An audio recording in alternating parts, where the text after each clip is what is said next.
Hello and welcome to another episode of the Film Freakz podcast, the podcast about movies.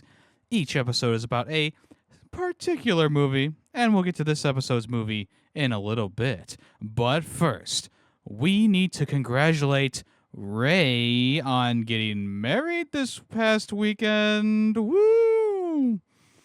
Congrats, Ray. Congrats. We all, the podcast members all met IRL for the wedding. It was a great time. Yeah, it was. It was good. We all got a picture together. It was awesome. Ray was in her bridal gown. Well, we call that a wedding dress over here now. Yeah. Do we? Well, bridal That's what we gown would call be it. for the like her bridesmaids, right? Is it? I don't know. I don't know. Either way, congratulations to Ray. She is taking a bit of a break while she goes and does some other things, of course. It's obviously a big weekend for her, but she will be back, so don't you worry. But in her stead, we have a special guest, which we'll introduce in a little bit as well. Because first, I need to invite you, the listener, to join in on the movie recommendations. If you want to be just like the special guest on today's episode, you can suggest a movie by either sending us an email at ff.filmfreaks with a Z at the end of gmail.com or by commenting on the latest episode of YouTube. On YouTube or on Spotify. Or you can come to the Discord and chat in the movie stuff section and say, hey, I want to recommend this movie. Or if you're on the podcast, wink, wink, nudge, nudge, you can also say, hey, I want to suggest this movie. And of course, the votes happen during Tay's episodes. So you got a little bit of time to get movies in if you so desire. Let's go ahead and introduce ourselves now. I am Yemmy, the Lasan Al Gib, and I'm here with... Alice Harkonnen. And Taymation. And of course, we have a special guest today.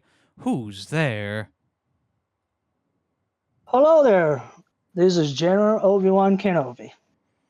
Welcome back to the podcast, Kenobi. It has been too long, dare I say. Yeah, it feels like too long. I'm already too old. Was last time that Kenobi was here, was I also on the podcast? Maybe Feel it like was Dune I Part was. 1, which I believe was Callus, Greedy, Tay, and myself.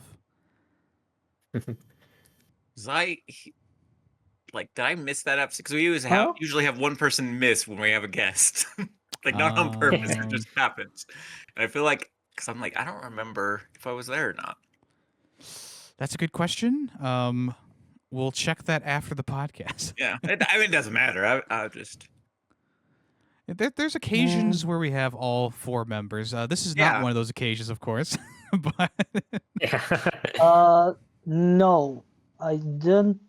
Oh wait, actually, it might have been, because Greedy Waffles was there. yeah, it feels like ages ago, but it's actually what has it been like about a year or so since we did Dune Part 1? Probably even more. Probably more like a year and a half. So It was Yes, episode you were- 80. I just checked. So it was a while yes, ago. Tay. yeah, well, okay. Yes, Tay, you were in the episode, by the way. Yep. It was Yemmy, Grady, Tay, and me. But That's here we are, correct. reconvening many moons later. For Reconvening part without 2. Greedy. Well, Waffles is not here, so Yeah.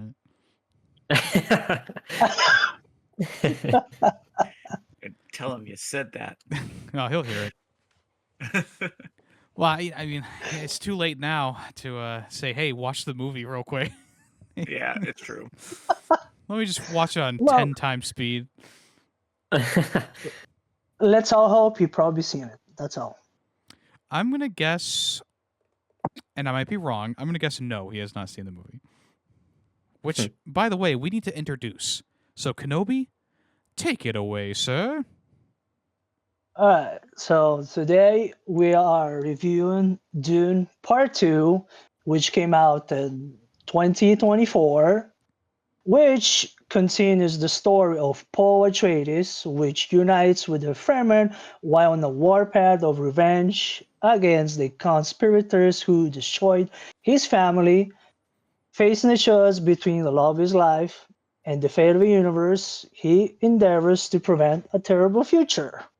So again, we have the same director, Denis Villeneuve, again with the same him as a writer, and two others, John Spates and Frank Herbert. Well, I guess from the book, since it's an adaptation. And obviously the stars, we had Timothée Chalamet, Zendaya, Rebecca Ferguson, Javier Bardem, Josh Brolin, Austin Butler, Florence Pugh, Dave Bautista, Christopher Walken, Liz Seydoux, Stellan Skarsgård, Charlotte Rampling, etc. Well, etc. Yeah. With what should we start? That That's is your up to you. choice. Yeah, The dealer's sky's the limit. choice. Sure. Should we start on how the Dune universe is better than the Star Wars universe at this point? Like, is that possible? Sure, we can talk about. You want to talk about the characters, cinematography? I was thinking just in general, this new era of Star Wars is so convoluted with the canon at this moment. And it's nice to watch a movie like Dune Part 1 and 2 that's just clean cut, to the point, doesn't really fluff around with the lore. And if you want more lore, you can obviously read the books. But it just But there is a ton of lore too, though. Like there's so much going on at all times. There is a lot, but in the sense of the movie itself, I think they lay it all out pretty nicely throughout the two movies. Yes. And The shorted. And like I said, if you wanted more info, the book is right there. And that definitely goes into way more detail on the various political standings and stuff like that of the characters and events.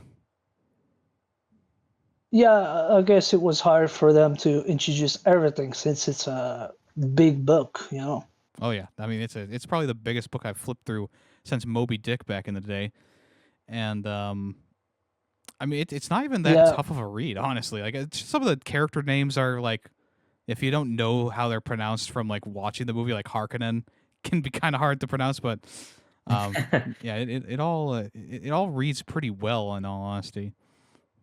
Yeah. So yeah, they pretty much like somehow compress it and try to put in the movie. And I think they do a pretty As good best they job at could. that. Yeah. Like I don't feel like, if you only watch the movie, I really don't feel like you're missing out on, like, sure, you're missing out on the finer details, but you're not missing out on the big stuff. Like they got everything you kind of need in there to not only get you introduced into the universe, but also to continue into the second movie, the part 2, with where the action is picking up, and they're not really focusing as much on the lore, even though there is still a lot of lore in there. They're not focused on it as much as part 1, which is why part 1 is a pretty much essential viewing if you're going to watch part 2. You can't just watch part 2. I mean, I'm sure there's some crazy people out there who have, but I feel like if you don't watch part 1, part 2 is just going to be a bit of like a what's going on situation. Yeah. It's funny you mentioned that, because actually the first time I watched this movie was in theaters.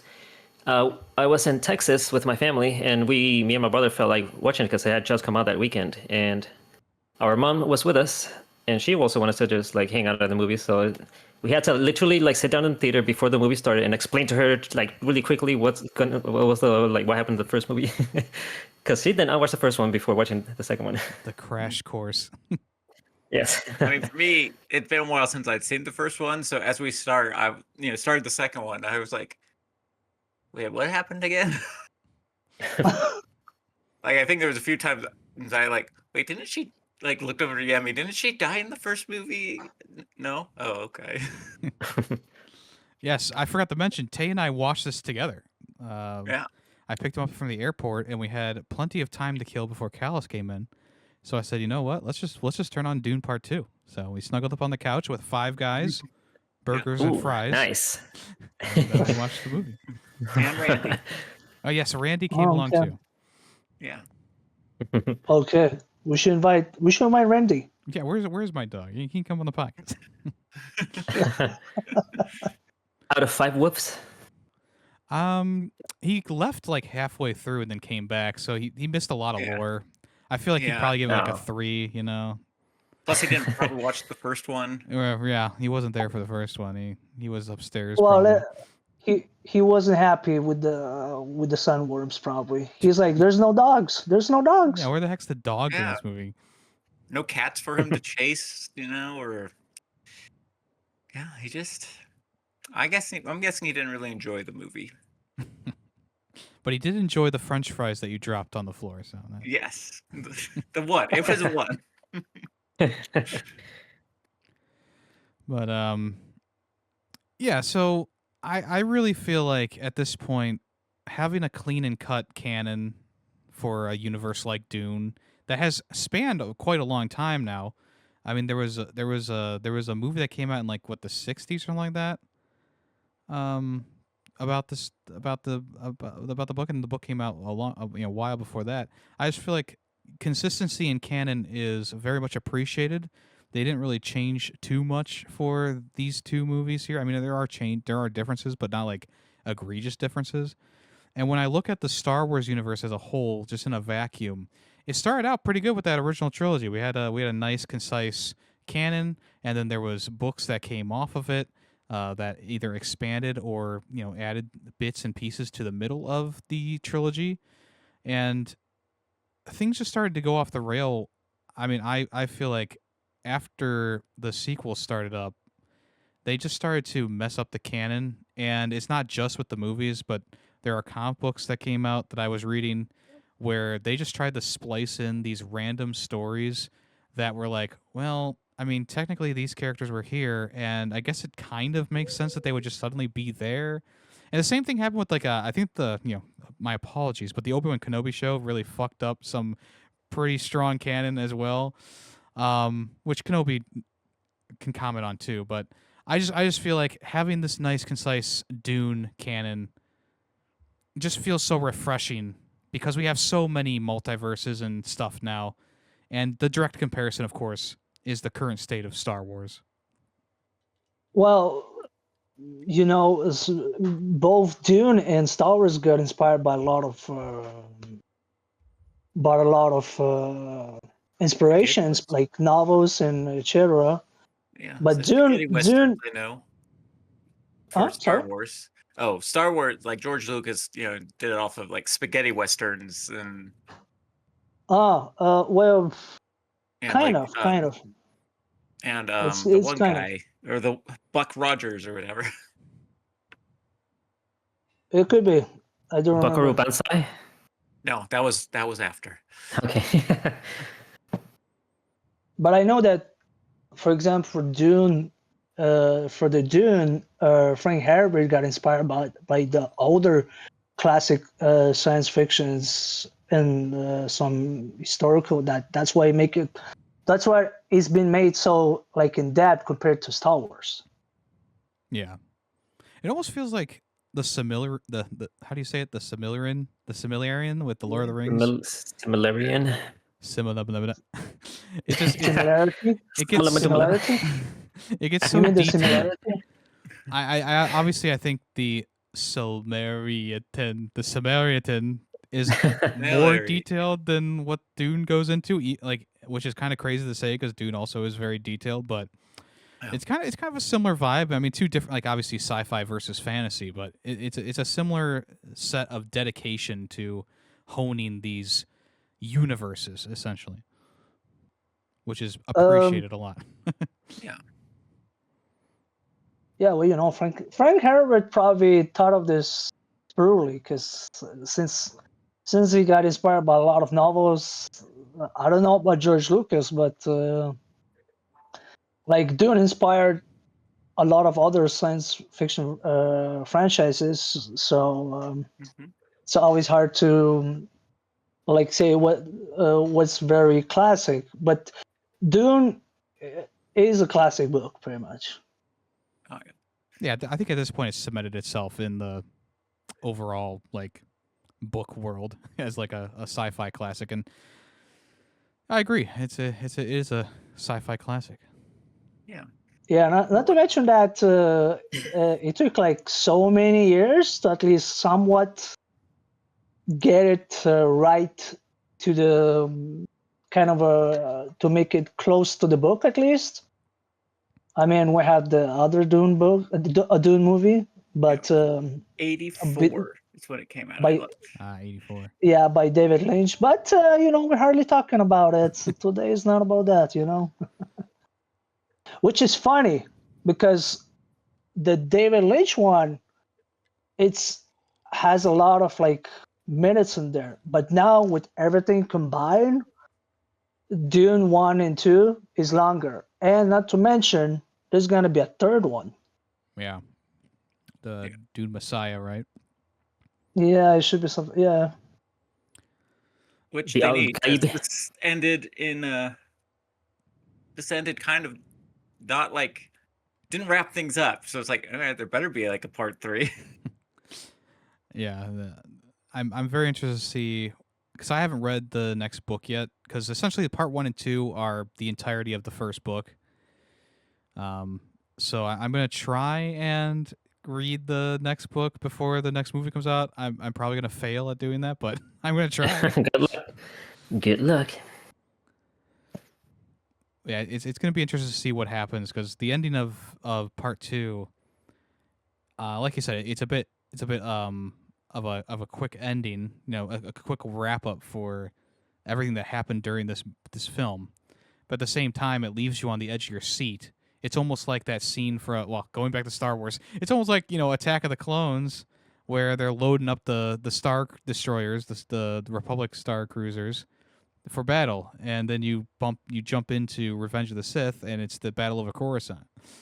I'm wondering if the same thing's going to happen here, where they're loading up all the freemen into these ships, and then they're going to go, and then the first scene from the next movie is going to be them landing on another planet or landing on the spaceship in the sky and raising hell. It's going to be interesting to see what happens. We'll see. Well, it could be. It could be. It could be that they're gonna land somewhere in the what's the planet called? The Emperor's planet. The which one? The Emperor's planet. Yeah, the I don't Emperor's know what it's planet. called, but Was it Carino? Something? No, no idea. I can't remember. you don't remember? I don't. I don't know if they really Doesn't matter. mentioned it in the movie either. He was just kind of there. I think they, like when like the first scene happened, it showed like the name of the planet like in a text and a subtitle. I must have been taking a bite of a burger at that point. Christopher Walken, though, huh? As the Emperor? Yeah. Yeah. It's a great choice. It's a very great choice. I really like Christopher Walken. Yeah, he's got such an iconic, not only voice but look to him, and it was hard for me to be like, well, that's not Christopher Walken, that's the Emperor, but I couldn't distinguish the two in my head. I just saw Christopher Walken, which is also fine because Christopher Walken could be the Emperor too. Like, I don't care. He fits. Very eccentric. Yeah, from where I read, it took so many, like, Christopher Walken is an amazing actor. It shouldn't be that very hard for him to do the role, Mm. No, okay. So it's called Planet Keaton. Keaton? Michael Keaton. Yes. I don't know. Yeah. Actually, this movie takes place in the Batman '89 universe, where Michael Keaton is Batman. There you go. Oh. So what do you think about the characters? Other characters. Yeah, I love the characters in this movie. And in part 1, I guess they're kind of in tandem in my brain, right? Which is probably the usual thing here. But like, I love the character growth for Paul from being a spunky kid to being this like hardcore badass. Well, I don't know, badass is the right word, but he's a hardcore leader of these people. He's accepted his role as the Lysian al Garib. I can't say that either. I do like the arc of Zendaya, or Zendaya's character Shari, who goes from Yeah, being unsure of Paul in the first movie to still being kind of unsure of him in this movie, but growing this relationship with him. And it doesn't feel like a snap kind of relationship where all of a sudden they're having sex in a tent, right? It does feel like a natural progression. And then I do like how the movie ends with her being a bit betrayed because he has to take the hand of the daughter of the emperor to solidify his throne there, right? And then I also really like the characterization of the Freeman. I think they did a great job with them. And I also think the Harkonnen stuff, like I know there's a bit of a hard pivot, kind of 25 to 30% into the movie, where all of a sudden it's like you're on the Harkonnen world, and it's black and white, and they're killing each other, and they're killing the captives, but I also like how they focused more on that because the first movie doesn't really have Harkonnen anything. You kind of see bits and pieces like Dave Bautista's character and whatnot, but this movie really was like, okay, we're going to show you the Harkonnen home, what the Harkonnens do, and I like that. So I think that in general the characterizations and the characters were also well done, very very good. yeah. Actually, in the first movie, when they showed Gizi Prime, they show only at night, so we can hardly see during the day. And from what I read from like one of the facts when I was checking Dune Part 2, the reason they did that black and white is because of many reasons. So the reason also they did the black and white is to make sure what's it called? Because it shows how industrial the planet is actually. Yeah. Yeah, and also the way white and they use the black and white like infrared color planet because they have a black sun that the planet orbits around, so that's why they use that. Well, it looked cool. Yeah, it kind of reminded me of Sin City. Yeah, a little bit. yeah, City. it does. It does. Yeah, look actually, cool. yeah, kind of. I just thought I just realized that. Yeah. Well, like I said, you first like you see them all out there, and you're just like, okay, this. Like I thought at first, I'm like, oh, they just paint themselves white, okay, for like the ceremony or whatever, and then you see her like walk outside, and she goes, like, oh no, okay, this is just something crazy going on here. So, but I thought it looked cool. Yeah, they did that. Well, they did that for reasons, Yeah. Which I'm sure the book goes into more, obviously, but Actually, no. In the book, they don't show that. In the book, is a little bit different. That's from what I gathered from the internet, because I haven't read the Dune book. Still, I'm ashamed. I'm ashamed.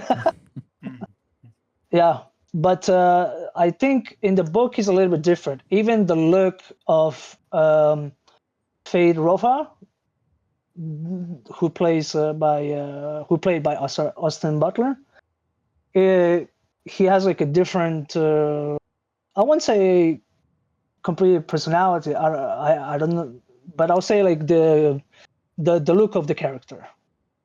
Well, since you read it, Yemmy, was Fade Rolfa kind of a cold psychopath or something? It's hard to say because you're reading it, and you can do in any voice that you think of inside your head. The characterization did seem pretty brutal in the book, so it kind of. I mean, obviously, I finished the book right around after, like a few months after we watched Dune Part 1 and reviewed it, so it is a bit fuzzy in my head. Okay. So like But I do remember. I believe the character was pretty violent. I don't know if he was like violent, like cutting the necks of his slave girls open, but I do believe he was pretty intense Yeah. in the book too.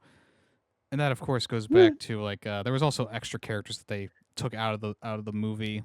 I I believe it was Dave Bautista's character who dies in who should have died in part 1, and he was replaced by like this like general or commander or something like that for the Harkonnens, because of the incompetency of Bautista, who dies and who would have died in the poison attack.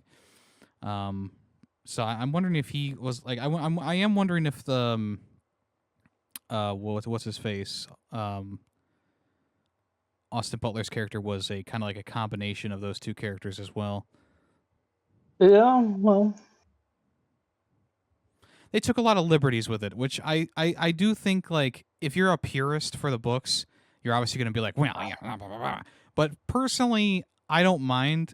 They slimmed down the story a bit, and they took out some characters, which I do. I mean, I do feel like the one guy was a little bit more important than others. But at the end of the day, I tend to agree with the changes that they made that I remember from the book to the movie. well, it's funny that you mentioned it about Raban, because so far the other adaptations of Dune that they made, he dies 3 different ways from what I gathered, Okay. which is funny because Yeah. in the each film he's getting killed by Gurney. The second time he's got executed by the Emperor, and his head was displayed to the Baron. And in the 2000, he was torn apart by the mob of Iraqi natives. So I was like, and then we have this one from Dune Part 2. Yeah. So it was kind of funny. It was funny. I was like, bro, I didn't know that. Which is funny. Yeah, I don't think they mentioned the names of the emperor and the princess, right? Like they never said out loud, right? I certainly don't remember. So, I mean, No, according they to did not. these critics, he's just called the Emperor. Yeah. Yeah, they She had a might- name. She was Princess something or other. Yeah, I think they might have mentioned it like once or so. Once. I think she did it in her first diary entry or something, but I don't remember. That's Irulan. Yeah. She had a name, so Yeah, Princess Irulan, sorry. That just feeds into my theory that Christopher Walken is just the Emperor, and there's no other ifs, ands, or buts. Yep. Yeah. Yep. Yeah, the characters were well done. Between the whole process was well played. Like you said, between Paul and Shani was very beautiful, and then the way how his mother was acting. I don't. Funny enough is that her mother was not supposed to like rising up his son. By the way, because in the book is different. Yeah, it is. It is a bit different in the book. Yeah. Yeah, like you said, if you're going from a purist point of view, it's completely different. Yeah, and like I said, I mean, well, maybe not like I said, but I do feel like you kind of have to take them both at face value. One is a more slimmed down version of the book, and the one is the source material, right? But I gotta say though, the mother in this movie, Jessica. Yeah. I mean, even though I still gave Dune Part 1 a 5 out of 5, the only character in that movie that I wasn't like super keen on was the mother character, and she had a pretty. I mean, she had like a redemption for me in this movie. Like I didn't feel like her character was whiny or anything like that. Like I thought from the first movie. Like she had a bit of a redemption arc for me personally. I felt like she wasn't like an annoying character anymore. Hold on, you talk about Rebecca Ferguson's character? Yes. Okay. She Yeah, I think I would agree. She becomes the new all mother or whatever it's called. Yeah. Reverend Mother. Reverend Mother. Reverend Mother. Isn't the other older lady the Reverend Mother, though? I think each planet kind of has their own Reverend Mother. Oh, really? Okay. I guess think, that I'm makes like, I sense. don't know for sure, but like their planet already had a Reverend Mother, and she was Reverend Mother, so I assume there's multiple Reverend Mothers. Yeah, it's pretty much just the Benny Gissette, Benny, whatever. It's pretty much their way of embedding themselves in culture and making sure that they are at the top, or at least in the top in terms of like in the background manipulating things. Yeah. Which is why Leia Sado's character has the Harkonnen guy make love to her, and she's like, yes, I have the future generation or whatever, so they have power no matter which way you slice it. Whether the Harkonnens fall or if they rise to power, they have some sort of influence there. Well, the Bene Gesserit always had the power since centuries. It's just that their way of controlling with their own schemes, Yeah, they're And manipulating. And for your question, Ty, no, not every planet has a Reverend Mother.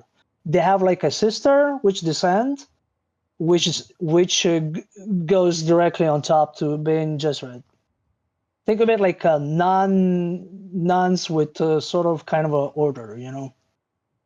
Nuns that secretly rule from the shadows. You got nuns, cardinals, popes. Something like that, yeah. These series have like a really interesting backstories and lore, and like I really appreciated how so many lore things are like shown instead of explained.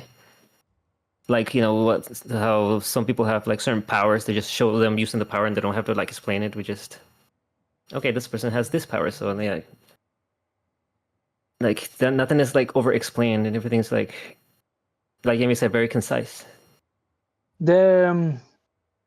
Also, they show that actually the Reverend Mother is supposed to be part of their family. For both Jessica and Paul Atreides, when they find out that Jessica is Harkonnen, when he drinks the water of life and sees the past, the future, and the present, pretty much. Another great twist that I forgot happened. They were actually Harkonnen. That's such a great moment. Yeah. Who knew, huh? Who knew? They had to get rid of her. She had hair. Right. Yeah. They were afraid of her, probably, or something. I don't know. They probably didn't expect that. They was like, we'll expand on a boy. No, it's a girl. Oh, shit. Well, send her away. And with hair. Because they're clearly like a bald race. No hair. Yeah. Everywhere? I don't know. Everywhere. Well, now you have Kalas's attention.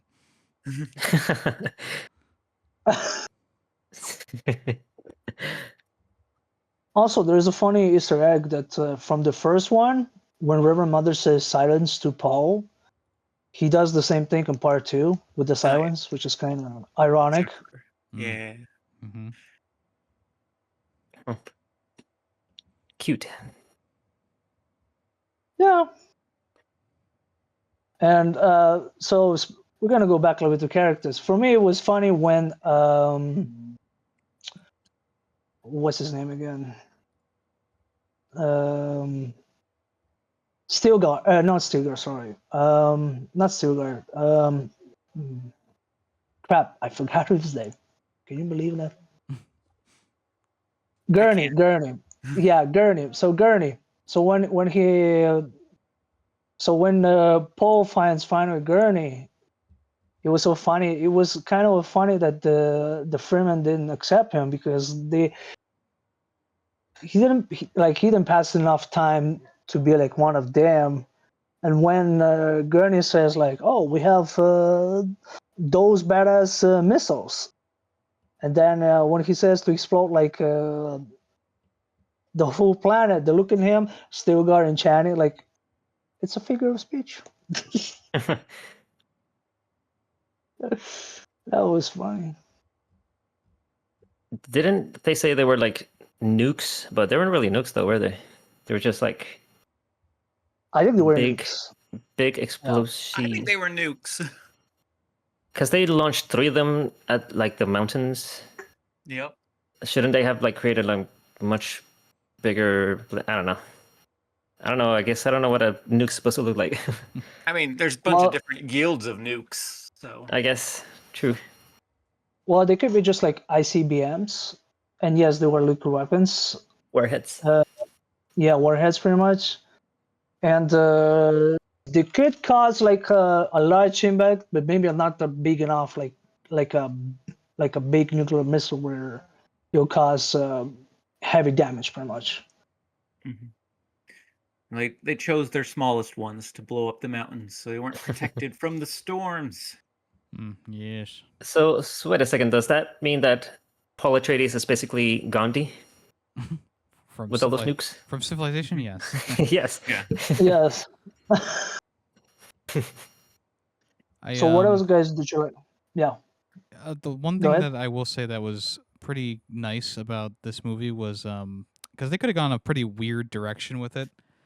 The fetus inside of Jessica talking to her.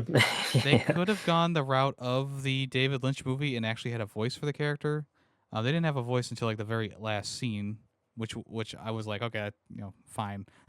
But I do like the idea of her just communicating with her silently, the child silently, because I think it for a wider audience, it not only I guess makes more sense, would probably make less people uncomfortable to have a talking fetus. Yeah.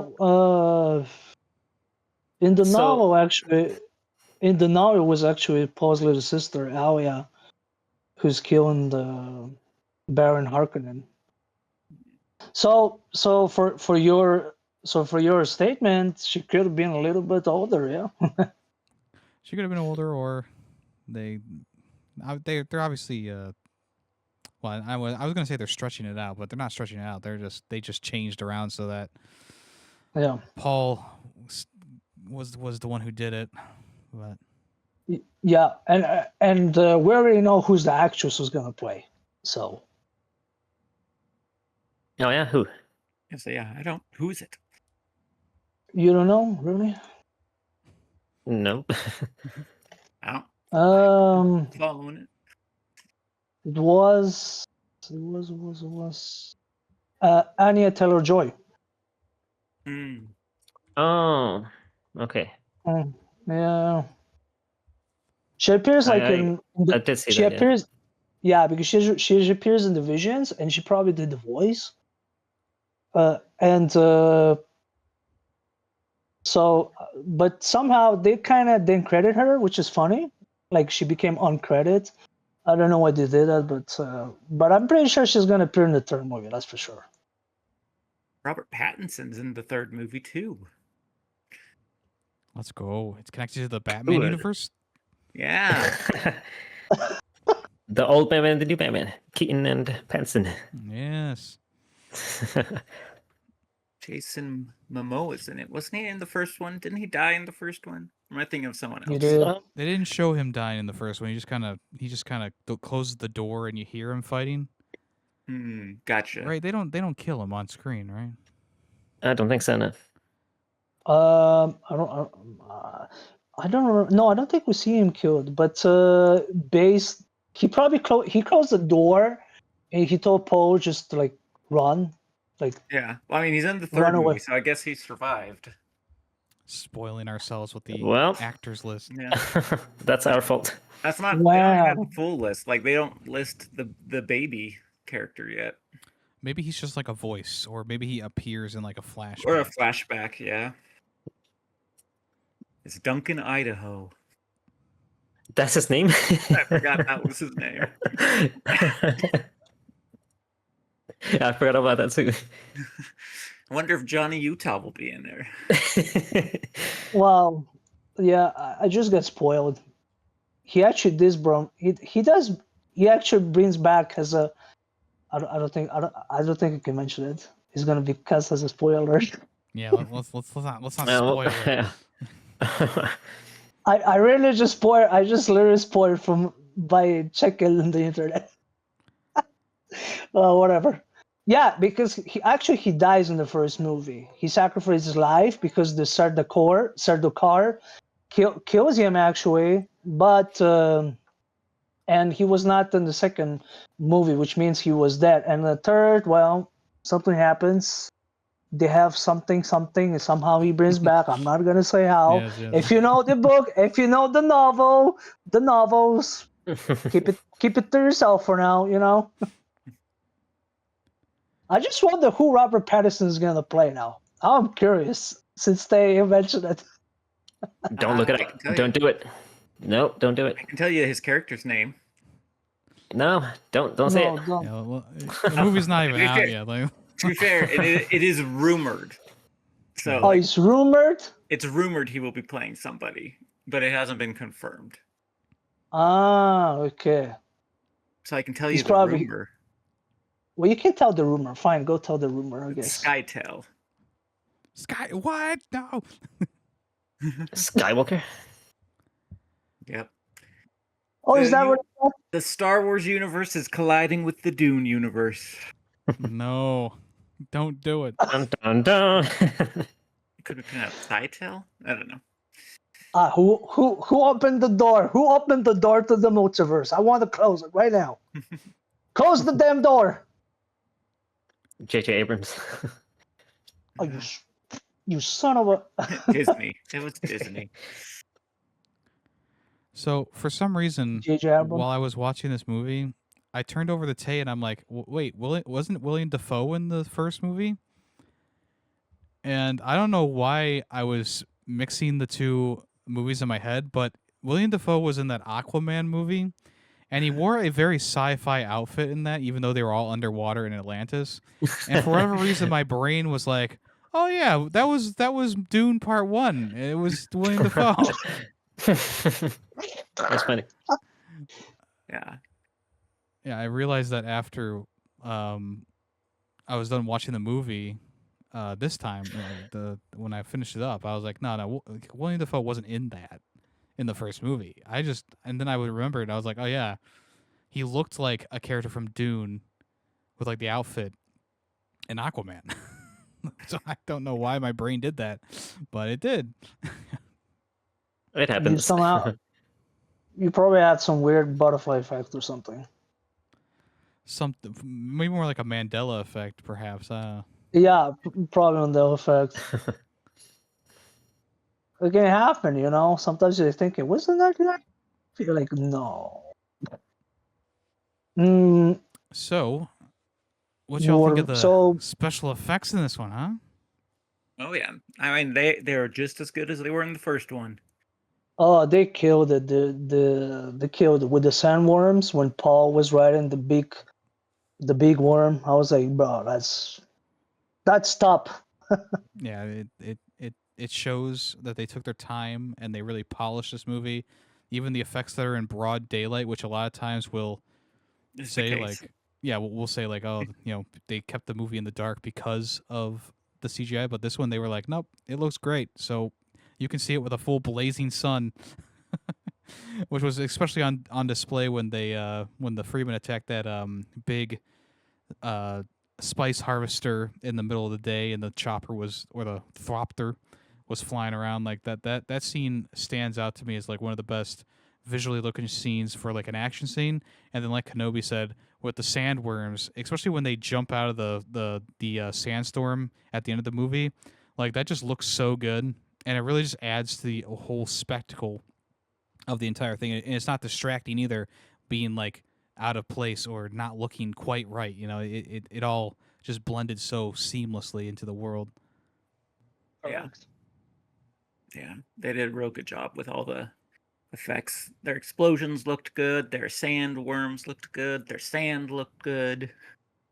Some of those like sandworm riding scenes look really good. I'd be interested to see how like they created that. Yeah. Well, you see, Yeah. they got a thumper out and they got a giant worm. Turns out everything was practical. They actually went to the Dune planet and Arrakis.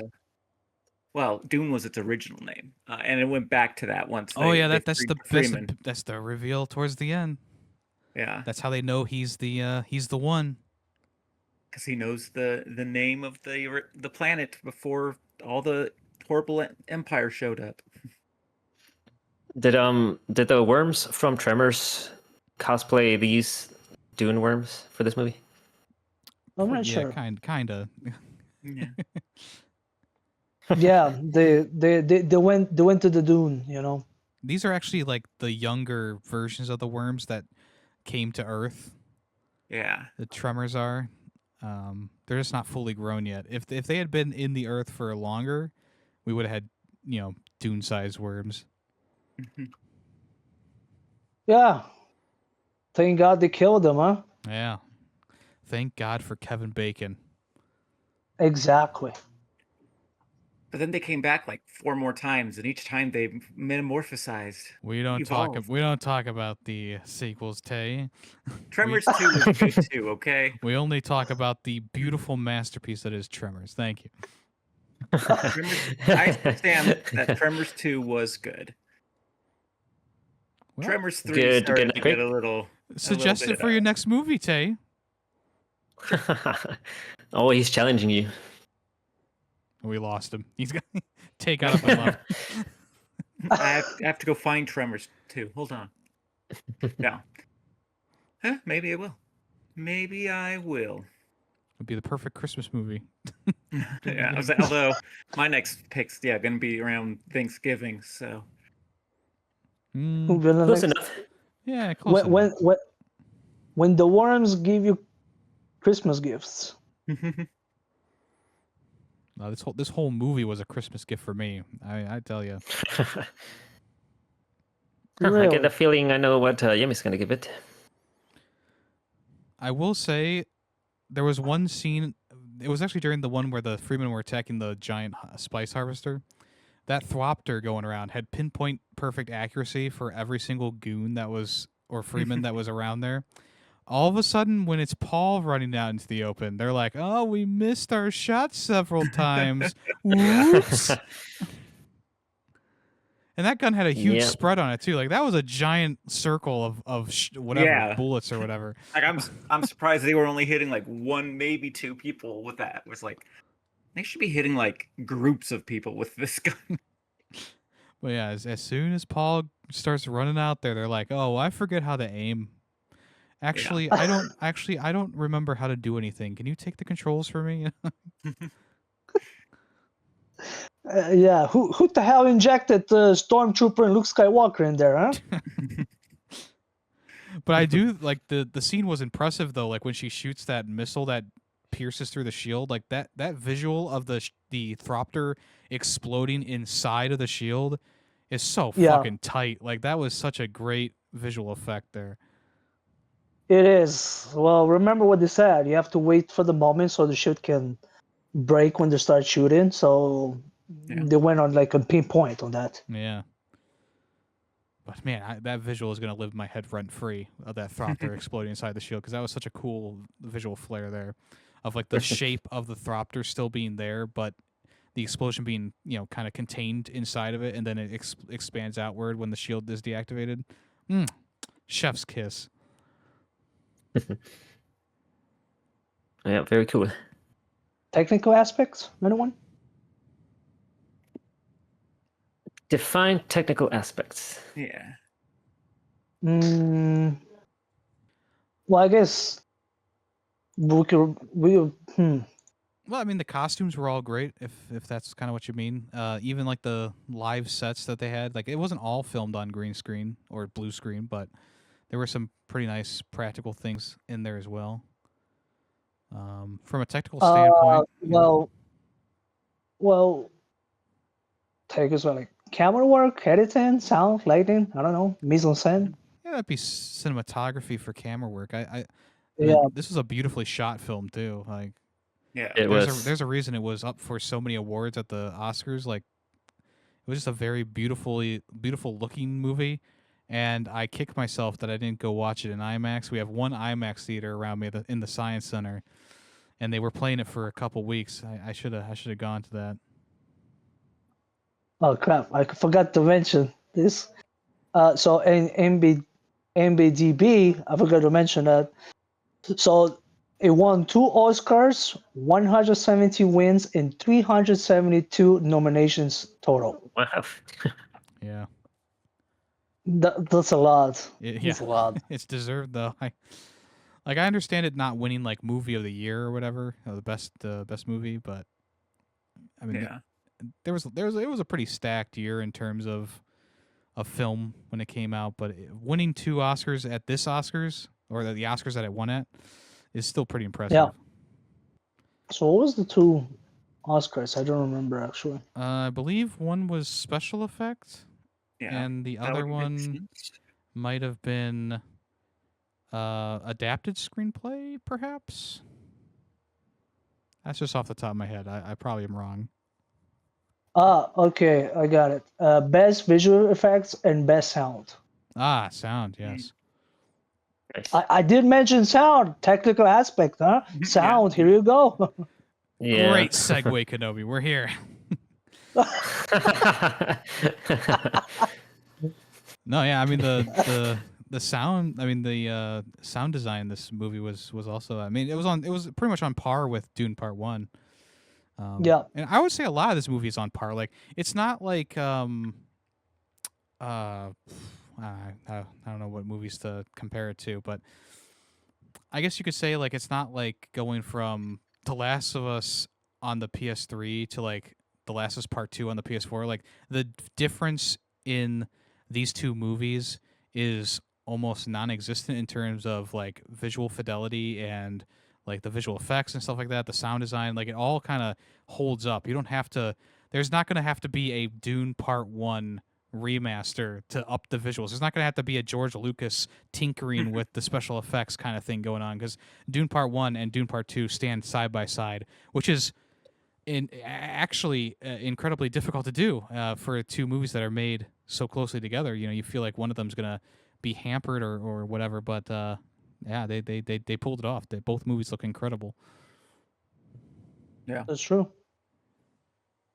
Yeah, funny thing that Denis Villeneuve want to make it like as soon as possible for part 2, but it's good that it took time because those type of movie really takes a lot of finesse, you might say.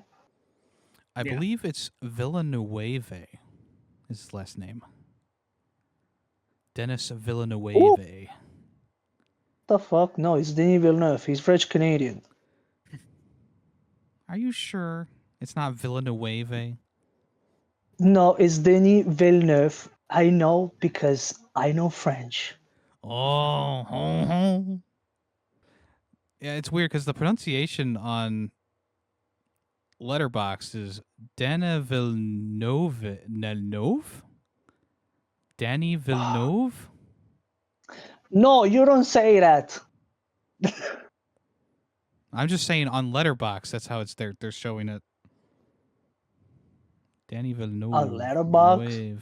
It's the site I use for movies. Yeah. Like IMDb. No. but- Yeah, but you don't pronounce like that. It's Denis Villeneuve. Villeneuve. Villeneuve. All right, I will lock it in. Villeneuve. French lessons with Kenobi. Should we pull up a French review to have Kenobi translate for us? Oh, yes. Yeah. Please give me a break from Spanish reviews.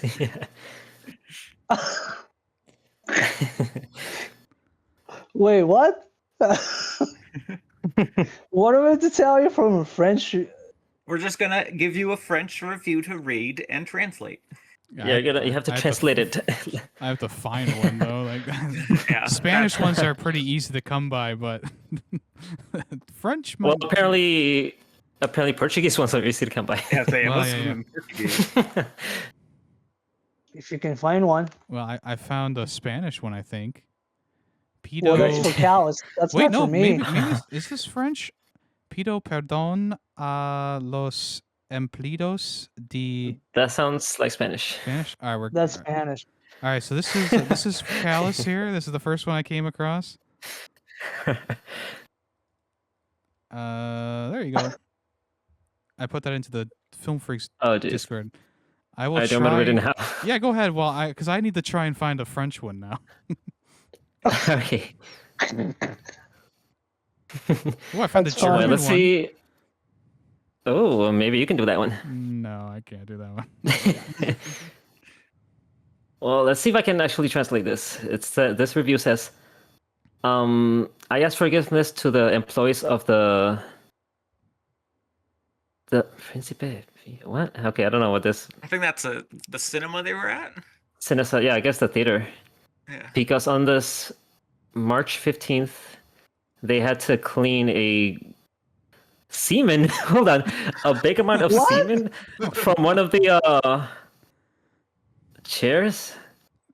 Hold up, what is going on in this Okay, movie? This movie was so good. I think they did. just from the little small description, it sounds like they came in their Yeah. pants I guess so. all over the cinema seat while watching the movie. Yeah, that's what it is.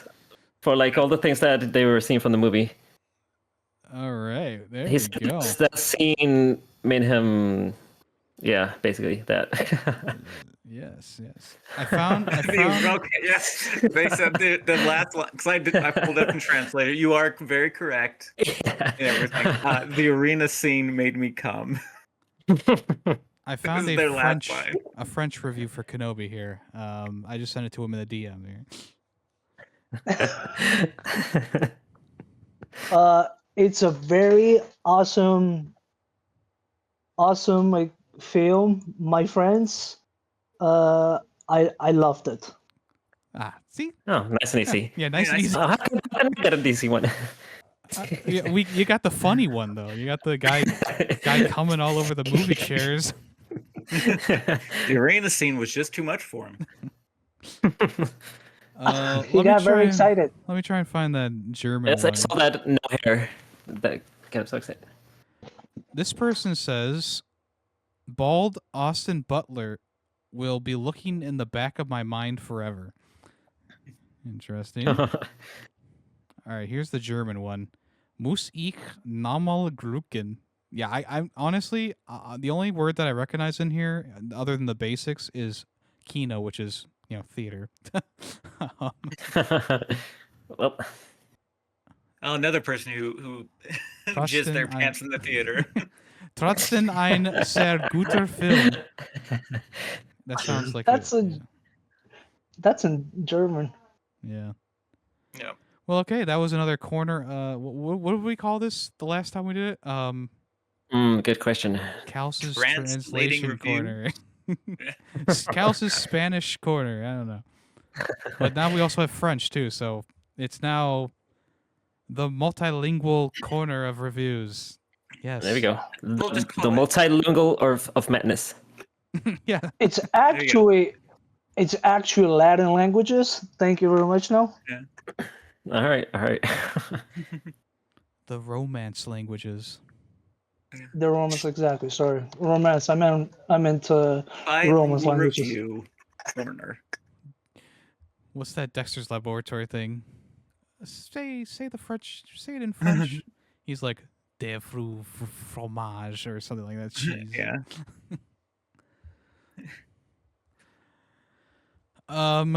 Well, that was a fun segment. I really liked Calluses. That was Yeah, that was a good. Yeah. I wish we would find Interesting something like review. that every time. Maybe I'll get lucky on the next one. Yeah, because that's just sorted by latest. So we could have gotten anything, but we got peak, and that's all that matters.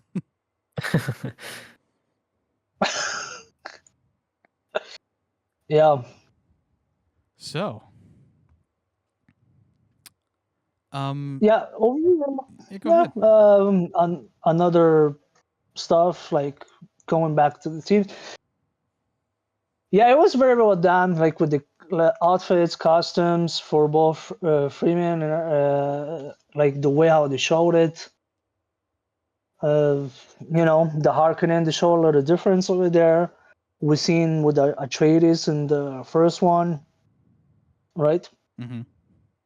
It was also kind of a funny that the Freemen also got separated by two groups. One there are fanatics, and the other ones just like trying to save their planet, pretty much. Yeah, there's a lot of Because remember, Oh, go ahead. there was another half which didn't believe in the Lisan Al-Qaib, you know. Yeah. Well, others was thinking like, oh, he's the one, right? He's the Messiah that we all wanted, you know. Yeah, you can kind of feel the parallels to the real world with these types of things. Like, and that's another thing that I think will make these Dune movies, at least maybe not the books, but the movies will be timeless. Is the fact that you can kind of always relate them to the real world with its political Well, intrigue and stuff like that. And yeah, that's one of the things too. The Freeman fracture. Yeah. Yeah, well, actually, no, not even the movie. The book itself was also kind of related to parallel world, because you got a lot. Because, like I said, the novel Dune itself, Frank Herbert was inspired by historical stories or like themes that that happen in the world. You know, like for example, the whole Freeman against the Imperial Army or the Imperial forces. Frank Herbert was pretty much inspired by two books historical that I can give you. It's one is by Leslie Blanche, the Sabers of Paradise, which is talking about the 19th century conflict between the Caucasian Muslim tribes and the Russian Empire. And another one is the Seven Pillars of Wisdom, written by T.A. Lawrence, which talks about the Arab Revolt, which was a movie called Lawrence of Arabia. Yes, I was thinking about that. So exactly. That was like one of it. The other ones is more sci-fi. You know, like because more sci-fi, like other sci-fi, like the breeding program from the Bene Gesserit, you know, the Galactic Empire and the psychohistory which caused parallel, like from Isaac Asimov's The Fantasia series, which he also heavily based from, and also the Fremen and the Dune people, a lot of from Middle Eastern and Islamic cultures. Yeah, you can definitely that's reason, very heavy-handed there. Yeah. Yeah, and Zen Buddhist philosophy for some reason. But we can see that we can all see that, you know, like if those don't know, well, now they know. Yeah, as soon as we're talking about the parallels, I was like, you know, not Trevor, Trevor Lawrence, no, Lawrence of Arabia, very much parallel can be drawn between that story and this one. You can definitely see it now that I think about it. It's pretty clear. Yeah, and their language, the Chakobsa, like in the novels, it derives from real life Arabic, but it also contains like some Indo-European mixed languages, you know. Mm-hmm. Like the worm, the shy,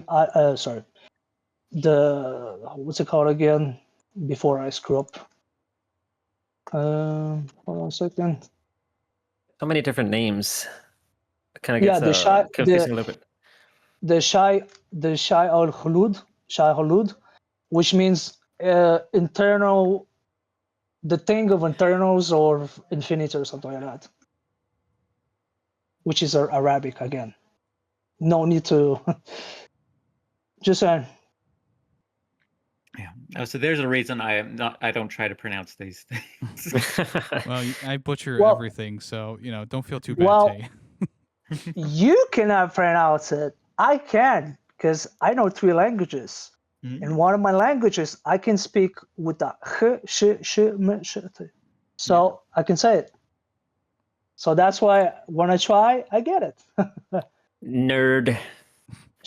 I'm not an. How can I be a nerd if I know 3 languages? More like King Kalas. Thank you. Yeah. Yeah. Oh, actually, speaking of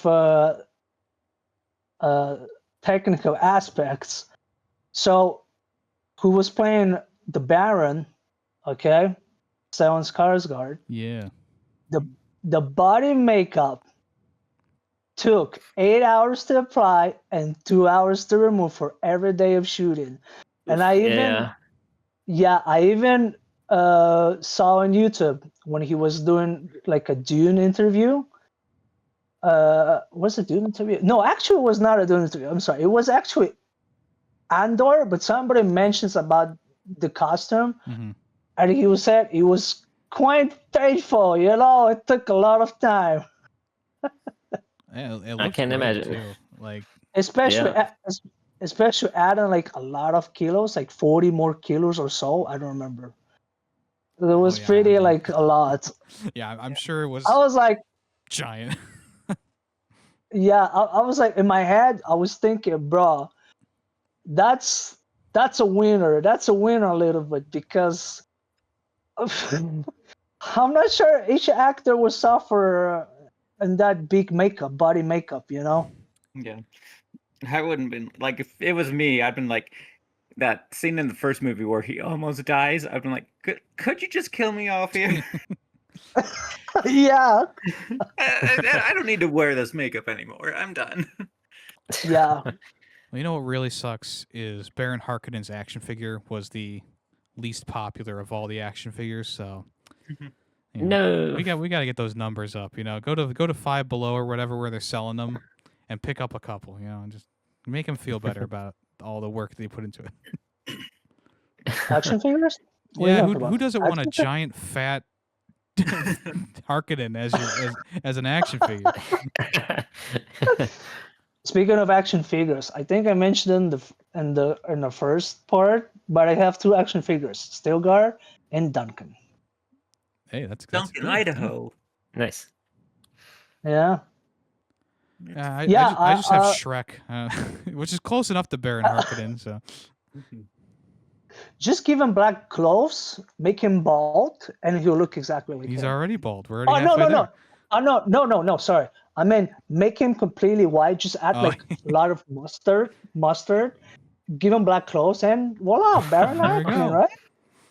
I'm sure there's a pun in there somewhere for Shrek cross Baron Harkonnen.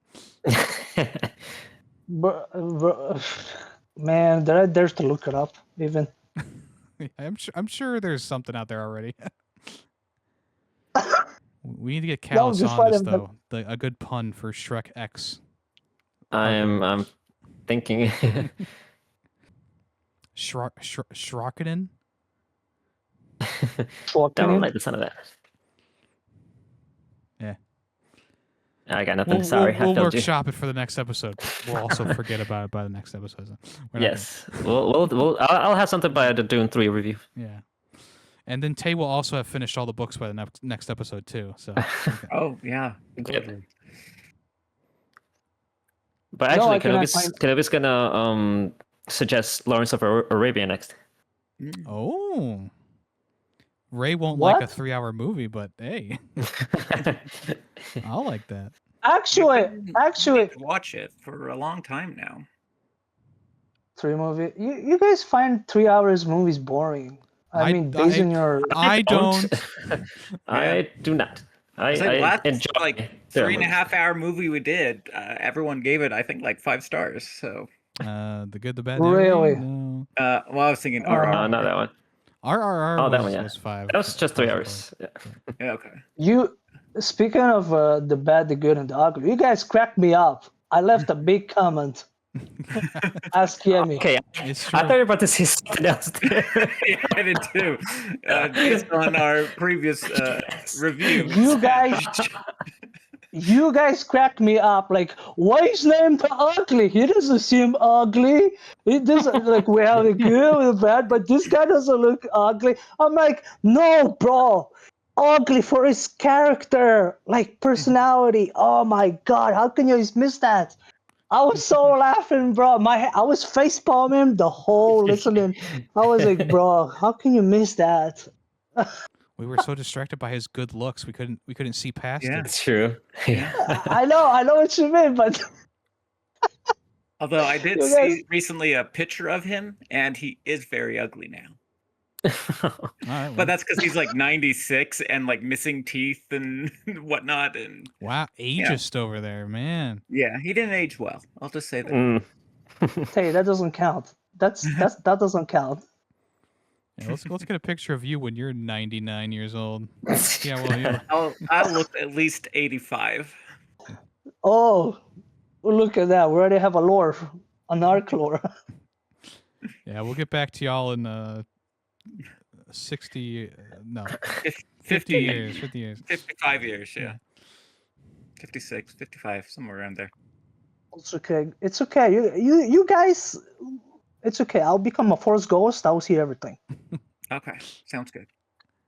Yeah. What season will be on then? Yeah. I also love 20 something I also love the choreography of their fighting. Like was pretty top notch between Faye Rofa and Paul Atreides at the end. yes That was pretty cool. that was a good fight. They had some good choreography for sure. Yeah. yeah I like So- that fight, and also the fight on the Harkonnen place with the last of the Atreides captives. Oh yeah, and the In arena. the arena? Yeah Yeah. Yeah. It was pretty cool when Faye Rofa was like, what are we saying? Good battle or good fight? Atreides. good fight at the end. Atreides. Yeah. Good. Yeah, actually, Austin Butler, he was practicing. He was practicing the voice actually, and he Yeah. already had practice because he played Elvis. Thank you very much. Yeah. And he got stuck in the Harkonnen voice for the next 5 months. Yeah. Yeah, exactly. That's the big meme about him playing Elvis. He was like, "Oh, I'm stuck in the voice for another. I can't get out of the voice." It's like, yeah, okay, buddy, sure, yeah. Oh, mama, I'm stuck being Elvis for another 5 years. Oh, I hope I get cast in another movie so I can really put myself into that role and get out of the Elvis voice. Oh, mama. And now he's Harkonnen, so he'll be Harkonnen until his next movie. Next movie? The next Which movie, movie? I don't know. Whatever his next movie is going to be. His next movie should be Something with a really fun accent. yeah, put him in like the Something gritty where he's like from the deep south. gritty reboot Louisiana. of Fievel Goes West or something like that. Well, actually, he did I'd like like to 2 see that. movies. He actually did 2 movies this year. Oh, what was the other movie? Eddington and Caught Stealing. Eddington and Caught Stealing. Caught Stealing. Oh, I've never heard of it. Caught stealing. Oh, Caught Stealing. Yeah, okay, I did hear of that one. I heard of that one. No, I didn't hear of that Edmonton one though. Does he have a British accent in that one? me neither. I don't know. Now he's stuck being British for the next. He sounds like freaking Wallace from Wallace and Gromit for the next 5 years. Actually, no. It's a dark comedy satire western movie. Actually, so no, he should have this. Nice Southern- Western accent. How may I help you, good lads? I'm here to tell you that your freaking cow is bothering my dear horse. This is Can the it damn settle down? Come on, put it down. Wow. Get it up over there. wait. What are you waiting for? I thought you said you only talked 3 languages. I didn't know you talked cowboy as well. Yeah, Oh, that's a well, list. it's my head and talent, good sir. I can't tell everything at once, you know. Damn, that is one It's my head that is and one talent. fine, good Southern accent you're doing right there, right now. I tell you what. Well, It is pretty thank good. very yeah. much. Well, thank you very much. I'm moving to Dallas for those Cowboys cheerleaders next. I'm telling you not. That Kylie Dixon cheerleader, she's fucking hot. And I'm telling you, she'll be riding my horse in no time. Okay, we found Well, Kenobi's yep. waifu there. Yeah. It's been bugging me. Instagram has been feeding me with this. I'm not gonna lie. So here's a fun question for y'all. Not Okay. to change the subject, but what would each of your Dune names be, your Freeman names be? Because Paul changed his name to User, which was like field mouse or whatever. Yeah, desert mouse. Usul, Muad'Dib. User, yeah. Muad'Dib. What would each of our names be changed to? I have no idea. I don't know their language. Well, it doesn't have to be in their language. I'm pretty obvious. I could just be ferret or marsupial. You know, like Yeah. My nickname would be like whatever the name is for the water of life, because that's very blue. it is the bluest thing in the movie, even more blue than the eyes of the people. Yeah. Right. Mine would be something like Animal Keeper. Maybe mine should Keeper be of like all animals. Seasoned Gamer. You know. Yeah. Season the Gamer. They have games in there now? Oh, I'll make games. With what? Sandworms? Yeah. That's sort of a game. I could do like Pong with sandworms or something, or Centipede with sandworms. Ew, that's disgusting. Well, I'm not talking about having sex with them. Like, Oh, sorry, wrong thought. Sorry. The cheerleader's still in my head. I'm sorry. what about you, Kenobi? That's a good question. I don't know, like some kind of a, I don't Force know, ghost. maybe battle monk, something like for a Ooh, battle monk, maybe. Yeah. I mean, a battle monk will be in a bit. Get down with that. Yeah. Well, does anyone else have anything else they want to say about Oh. Dune Part 2? Yeah. What about the freaking soundtracks from Hans Zimmer, the God, The goat. the GOAT, exactly. Yeah, the soundtrack is phenomenal. Very good, very good. It's like, I'm trying to remember now. Like I remember, like it wasn't bad or anything, but I don't know if it stood out to me. I was in the moment. I was feeling it. Like obviously thinking back, it's like I don't get those same feelings. But like when I'll bring this scene up again. When those sandworms burst through the cloud of dust, and that soundtrack was just like, like I felt that. You know, I felt like Hans Zimmer was talking to me specifically with that. He was. He's like, oh man, I really hope Yemmy understands this is for him. Yeah, you know, I think I was just like that Spanish comment we wrote earlier. When that scene happened, that's when the action started. Yeah, you know what I mean. Gross. Yeah, it's your own couch. Yeah, whatever. Yeah, that grease stain that was in the backseat from Five Guys wasn't. It was actually, you know, I had to sit down for a minute and privately and. It's fair. Yeah, I thought the soundtrack though really complemented the entire movie very well. Yeah, it was beautiful. I feel the same way. Like thinking back now, I don't really remember it that well, but I feel like I was like very much in the moment, like enjoying like every aspect of the movie, including the soundtrack. Yeah, agreed. It's a complete package. It all just goes together perfectly. Well, all right then. Or maybe my name could be something with the general, maybe. Yeah, I'm saying Force Ghost. Force Ghost. Oh damn! I work in the shadows so much you won't even see me coming. Exactly. It's like, what happened? They're all down. What happened? Who's this guy? The Force Ghost. Yeah. You know, the only problem with that is, like, in their language, it probably sounds silly. Like, it's... Clown I car. can't even think of a silly word. Yeah, like clown car. It's the clown The card. great Oh. car. What does it mean? Force Ghost.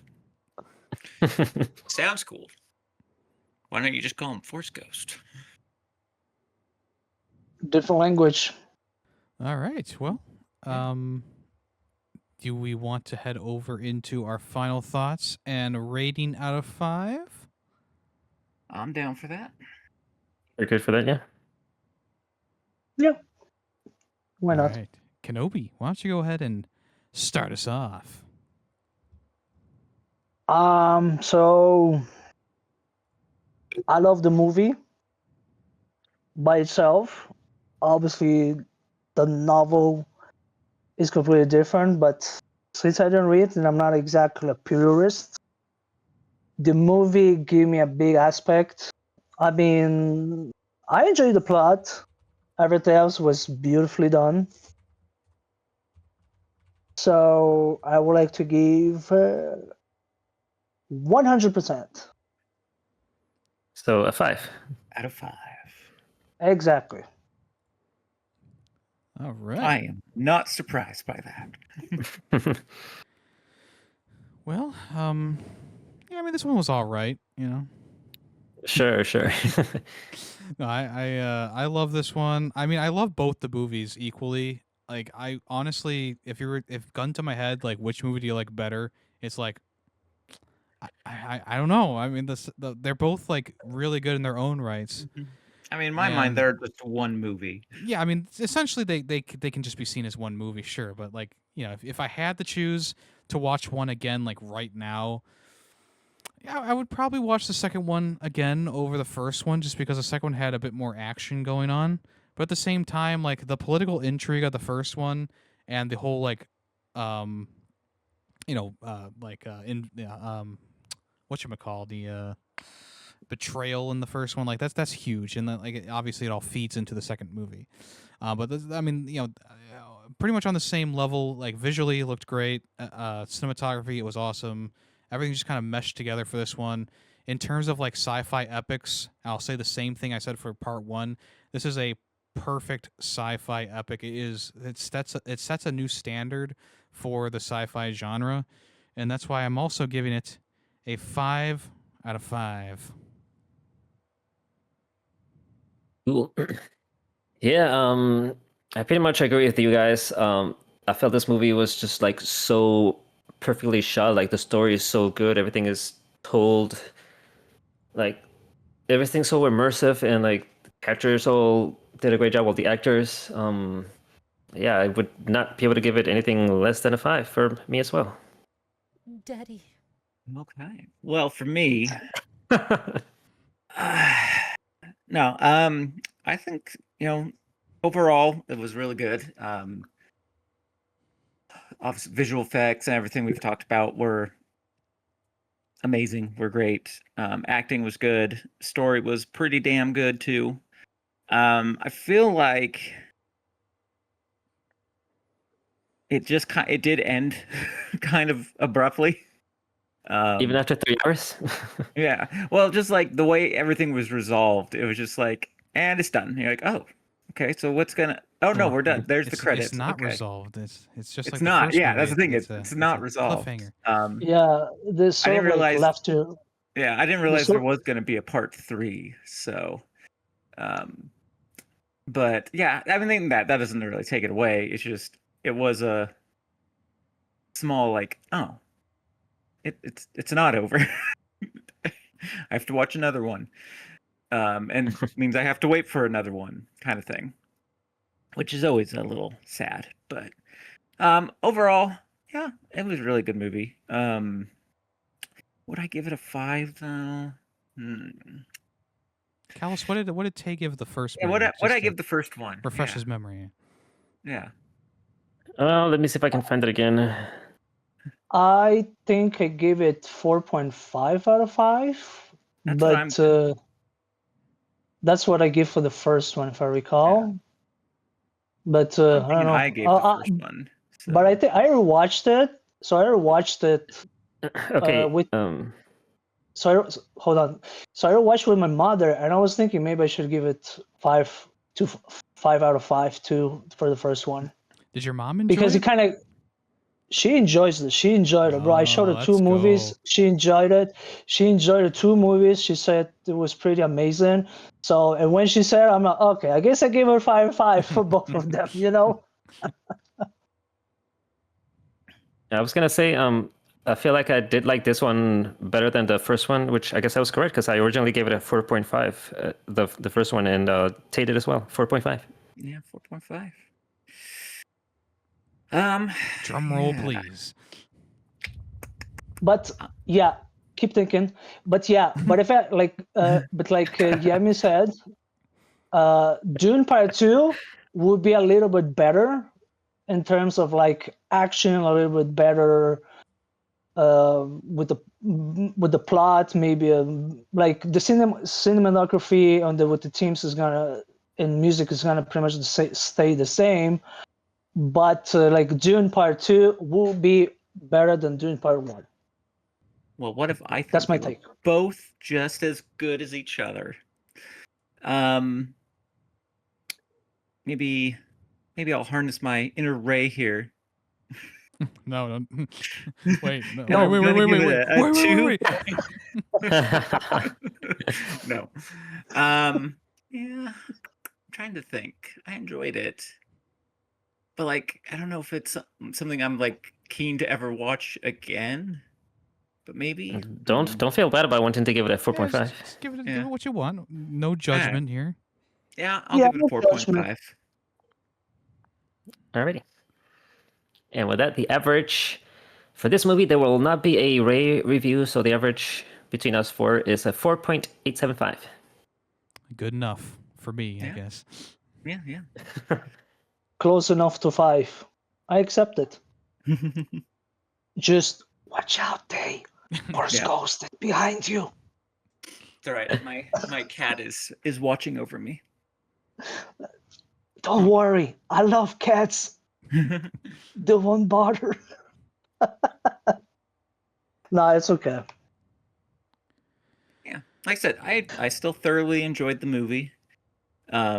So, since you said you have to wait for the third movie, I took a peek when the next movie is going to come in. The third one is going to be next year in December.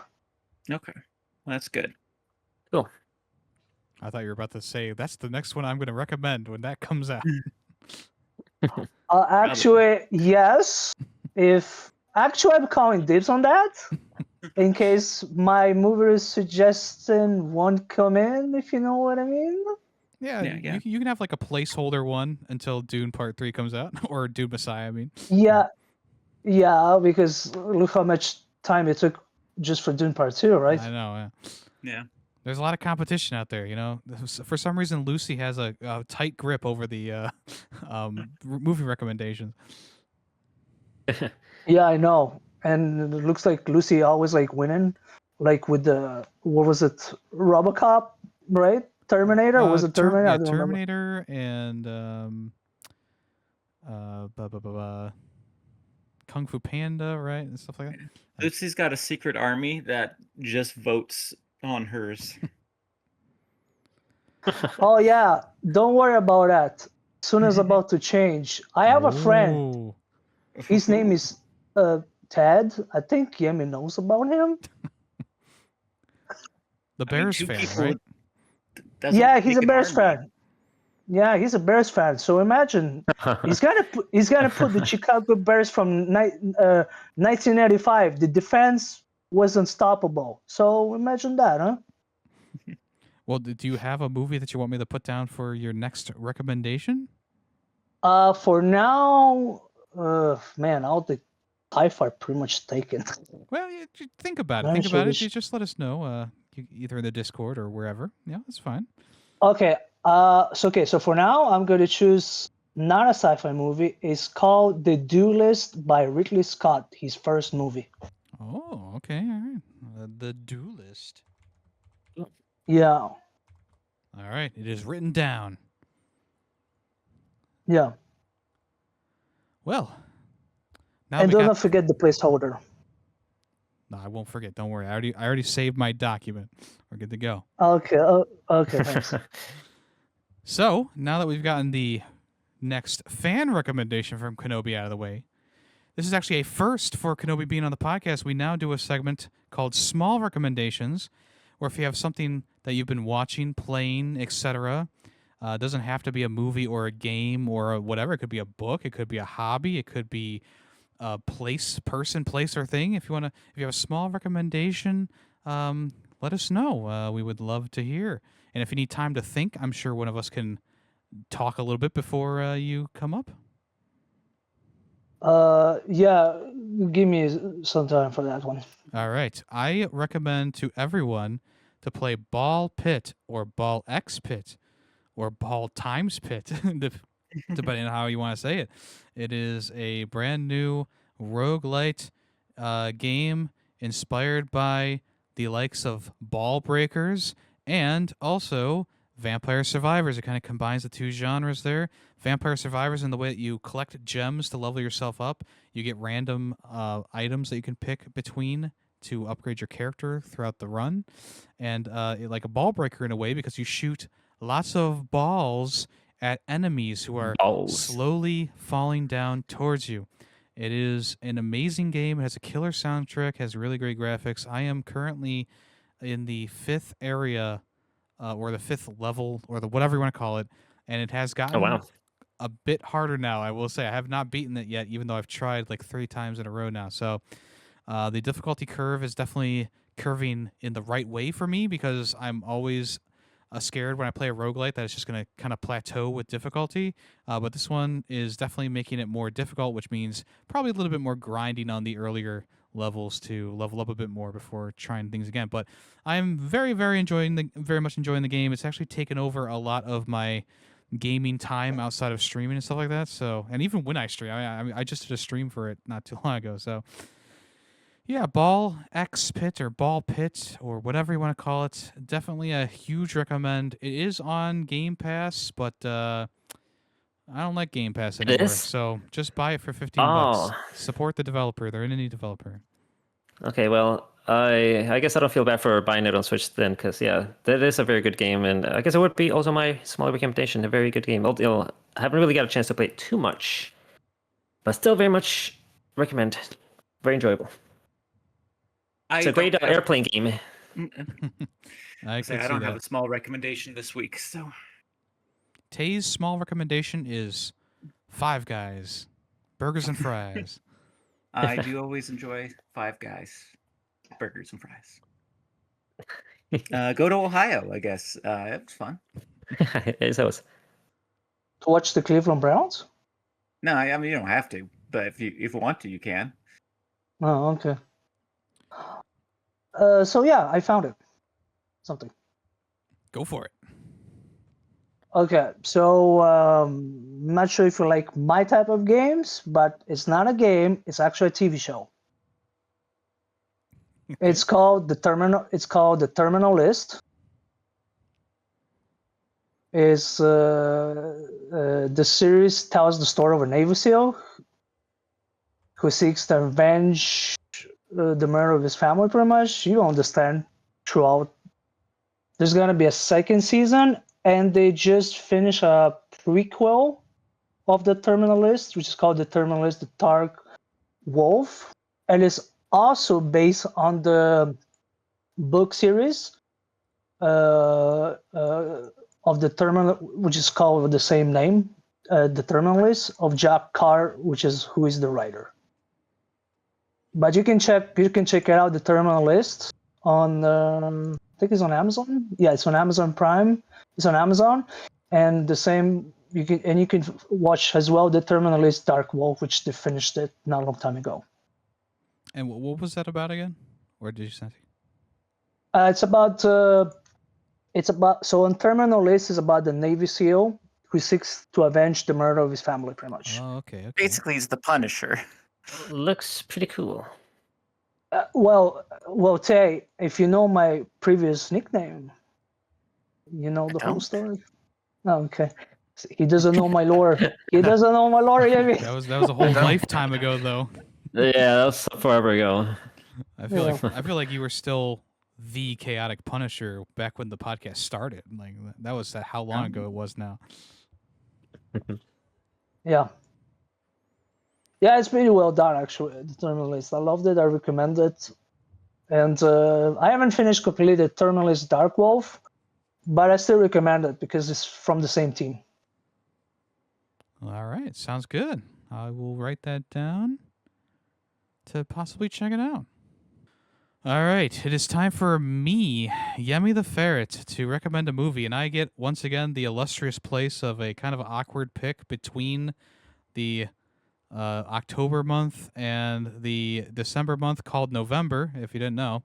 And I was thinking, okay, I could extend the spooky month and do something, but I didn't want to do that. And I kind of remembered last year I recommended a movie that was like, I think it was the Muppets version of, what's this called? Fucking Pirates. Treasure Island, yeah. So I we just watched Dune Part 2, and I said, you know what? It's time for something completely different, which is why I'm going to recommend Monty Python and the Holy Grail, 1975, directed by Terry Jones and Terry Gilliam. If you don't know, this is about King Arthur, accompanied by his squire, recruits fellow knights of the Round Table, including Sir Bedivere the Wise, Sir Lancelot the Brave, Sir Robin the Not-So-Quite-So-Brave as Sir Lancelot, and Sir Galahad the Pure. And on his way, he battles the Black Knights, and many other silly things happen. I felt like it was time for us to finally watch this one. I haven't watched it in a couple years now, and I feel bad because this used to be like a yearly watch for me. But I am happy to recommend it for the podcast. I feel like I've seen chunks of this movie, but I've never watched the whole thing. Oh, really? And it stars Graham Chapman, John Cleese, Eric Idle, Terry Gilliam, Terry Jones, Michael Palin, Connie Booth, Carol Cleveland, and many, many more. And you can find it on Amazon, Apple TV, Google Play, Roku channel, oh shit, Whoa. and many more. But yeah, this is a classic. You know, I mean, what can I say? I mean, this isn't me going like, oh, let's watch an indie movie that's 5 hours long. No, this is a classic comedic movie. I think it will be perfect for a bit of a palate cleanser after the Dune Part 2, after Dune Part 2 here, and I'm very excited to talk about it with y'all. Awesome. Good. And if you, the listener, don't want to be spoiled, or if you want to join the conversation for Monty Python and the Holy Grail, make sure you watch that before the next episode airs in 2 weeks. It's a bi-weekly podcast. And that about wraps it up for today, folks. I hope you enjoyed this episode. Once again, Kenobi coming on always tries to make it the longest episode that he possibly can, and I think he did a pretty good job today of extending this one out. Also, thank you so much to Kenobi for joining the podcast. Once again, it's been too long, and maybe this next time it won't be as long to get you back on, huh? Hopefully. I wonder if we broke the record. I think you did, yeah. I think Dune Part 1 was like 1:40, so... maybe the Blade Runner was longer, actually. It might. I don't know. It might. We'll compare. We'll compare swords once this one is uploaded. All right. Okay. So Topos also usually makes an episode long, so True. He's the competitor. But yeah, if you wanna, Kenobi runs a sci-fi Discord. If you want to join that, I'll put the link in the description below. Of course, he's a big sci-fi fan. Yeah. If you want to, what can I say? I'm an amazing guest. That's right. Hey, I'm not going to argue with you there. Face. All right. All right. Well, does anyone have anything they want to say before we end the show? Yeah. Don't sniff too many spices. Okay. Make sure you do the sand walk over desert long plains. after you've washed, and then afterwards wash your feet. Yeah. That's And great. wash your ass free of the spice. Yeah. Also, Like you we know covered what's it all then. yeah, and also what's funny, Anakin Skywalker is not gonna set foot on Arrakis. He never would. That's right. Yeah. All right. Well, I am YemmytheFerret. I've been here with. JustKalas. Taymation. And General Obi-Wan Kenobi. And in spirit, RaeofPositivity. And this has been another episode of Film Freakz with a Z. Thank you for listening. Bye-bye. Bye. Later. Goodbye there. Good baiter. What? No, I said goodbye there. You got to clear your ears there, Kalas.